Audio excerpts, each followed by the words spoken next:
और झूठे मुकदमों में जेल चले गए। मैं बस इतना कहना चाहता हूं, झूठे मुकदमों की उम्र नहीं होती कुछ, झूठे मुकदमे की उम्र ज्यादा नहीं होती, झूठे मुकदमे का सफाया होने का काम होगा। सोचो आप, कभी कल्पना करो आप, इनके ऊपर तो झूठे मुकदमे लगे और वो जानते होंगे काय काय के मुकदमे लगे हैं। पेड़ चोरी का भी मुकदमा है,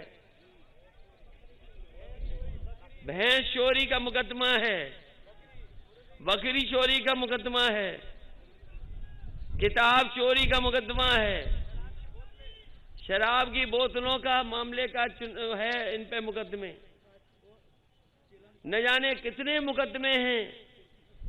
इन्हें तो जेल में रहना पड़ रहा है। जिन्होंने अखबार पढ़ा होगा आज का, बताओ जीभ से कुचलने वाले को जेल से बाहर आ गया कि नहीं आ गया, बताओ। इन पे मुकदमे भैंस के, इन्हें जेल में रहना पड़ रहा है। मुकदमे किताब चोरी के हैं, इन्हें जेल में रहना पड़ रहा है। और जिनको हमने आपने टीवी पर देखा, आज भी वीडियो है कि जीत सर किसानों को कुचल दिया, वो बताओ जेल से बाहर हैं। यही न्यू इंडिया है कि जो तरक्की पसंद होगा, जो यूनिवर्सिटी बनाएगा, जो आपके हक और सम्मान के लिए लड़ेगा, उसको सजा होगी, उसे जेल भेजा जाएगा, और जो किसानों को कुचल देगा उसको जेल से बाहर कर दिया जाएगा। सोचिए, ये है new India Bharatiya Janata party का। अगर कहीं दुनिया में उदाहरण हो तो बताओ, एक कोई उदाहरण हो दुनिया में बता दो जहां पर किसानों को कुचला गया हो जीत से। कहीं दुनिया में उदाहरण नहीं है। लेकिन उत्तर प्रदेश का चुनाव है, इसीलिए जेल से बेल मिल गई और जेल से बाहर आ गए। याद कीजिए वो 3 कानून जिनके लिए किसान लड़े, किसान अपने अधिकारों के लिए बैठ गए, कितने साल बैठे रहे। 700 से ज्यादा किसान शहीद हो गए। इस सरकार ने कोई सुनवाई नहीं की। बताओ 700 किसान शहीद हुए कि नहीं हुए वहां पर? और आंदोलन को खत्म करने के लिए कीलें लगाई गई सड़कों पर, बड़े बड़े बोल्डर लगाए गए, जितनी भी फोर्स हो सकती फोर्स लगाई गई।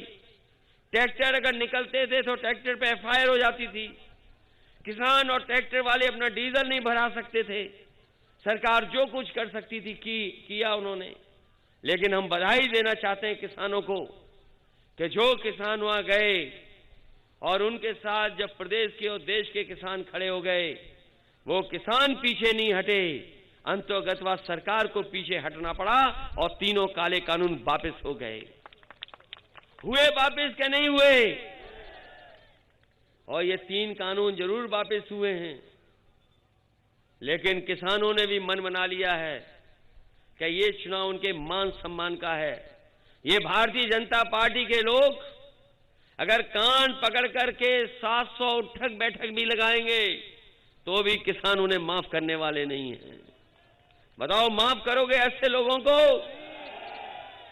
इसलिए हम आपसे निवेदन करने आए हैं। ये अन्यायी सरकार है, झूठी सरकार है। इनके नेता झूठे हैं। बड़े नेता ने तो पहले ही एक छोटे नेता को पैदल पैदल कर दिया। बताओ, पैदल पैदल किया था कि नहीं किया था? और जो छोटा नेता गुस्से में आ गया तो उसने एक उप मुख्यमंत्री को स्टूल पे बैठा दिया। और ज्यादा गुस्सा आया तो अभी उनका मैनिफेस्टो था, उससे फोटो हटा दी। फोटो हट गई तो ये स्टूल वाले उप मुख्यमंत्री अपने समाज को कोई हक और सम्मान नहीं दिला सकते हैं। मुझे खुशी है कि महान दल भी आज समाजवादी पार्टी के साथ खड़ा हो गया है। महान दल के अध्यक्ष चुनाव लड़ रहे हैं, उनके परिवार के लोग चुनाव लड़ रहे हैं बगल में। फर्रुखाबाद में भी उनकी पार्टी लड़ रही है। हम लोगों ने उन्हें साथ लाने का काम किया है। महान दल भी साथ आ गया है। और स्वामी प्रसाद मौर्य जब से आए हैं तब से भारतीय जनता पार्टी के दरवाजे में ताला लग गया है। बताओ, उनके आने से ताला लग गया कि नहीं लग गया? और अभी अलीगढ़ वालों ने तो लगा दिया है ताला ऐसा कि जिसकी चाबी बीजेपी को नहीं मिलने वाली। आप लोग सफाया करोगे कि नहीं करोगे यहां से? इसलिए जिनकी जितनी छोटी सोच होती है उतने ही छोटी चीजों के आरोप लगाते हैं। कहां मोहम्मद आजम खान साहब यूनिवर्सिटी और कॉलेज बना रहे थे आपके भविष्य को बेहतर बनाने के लिए। नई पीढ़ी आगे बढ़े, आगे जाए।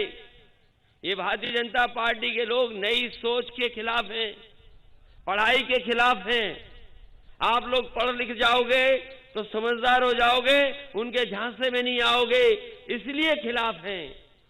ये केवल मोहम्मद आजम साहब के खिलाफ नहीं है, वो मोहम्मद आजम साहब की जो सोच है कि आने वाली पीढ़ी पढ़ लिख करके कुछ कर जाए, आगे बढ़ जाए, उस सोच के भी खिलाफ हैं। इसलिए ये चुनाव भारतीय जनता पार्टी को उत्तर प्रदेश से हटाने का चुनाव है और शुरुआत होनी चाहिए रामपुर से।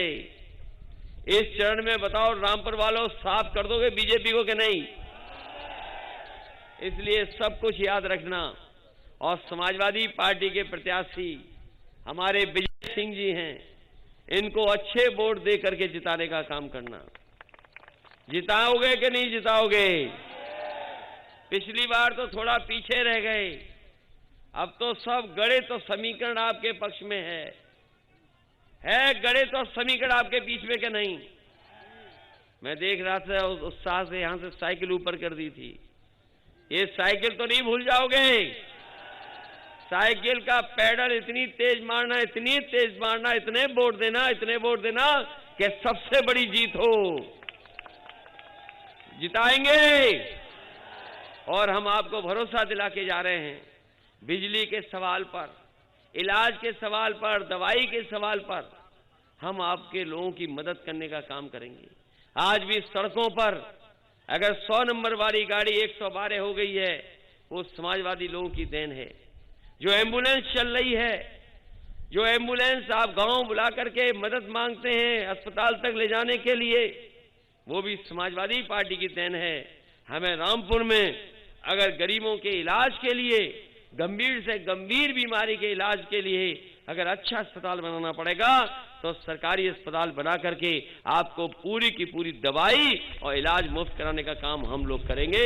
इसलिए इस बार साइकिल की मदद कर देना, एक एक वोट साइकिल पे दे करके इन्हें जिताने का काम करना, यही निवेदन, यही अपील मैं आपसे करने आया हूं। बहुत बहुत धन्यवाद, बहुत बहुत आभार प्रकट करता हूं। और ये बीएड, टीटी, ये शिक्षा में हमारा घोषणा पत्र पढ़ लें। यूपी टीटी वाले लोग कह रहे हैं समायोजन हम अपने घोषणा पत्र में शामिल किया है कि जितने भी नौजवान हैं जो समय समय पर आंदोलन किया, जिन्होंने टीटी हैं, बीएड हैं, बीपीएड हैं और तमाम तरह की परीक्षाएं रद्द हुई, कभी पेपर लीक हो गया, 69,000 के लोगों को न जाने कितना लड़ना पड़ा, शिक्षा मित्र के लोगों को न जाने कितना आंदोलन करना पड़ा, इस सरकार ने किसी की नहीं सुनी। समाजवादी सरकार आएगी तो अपने नौजवानों को और इन तमाम जो रुकावटों को दूर कर करके इनका समायोजन और इनकी नौकरी और रोजगार का इंतजाम समाजवादी लोग करेंगे।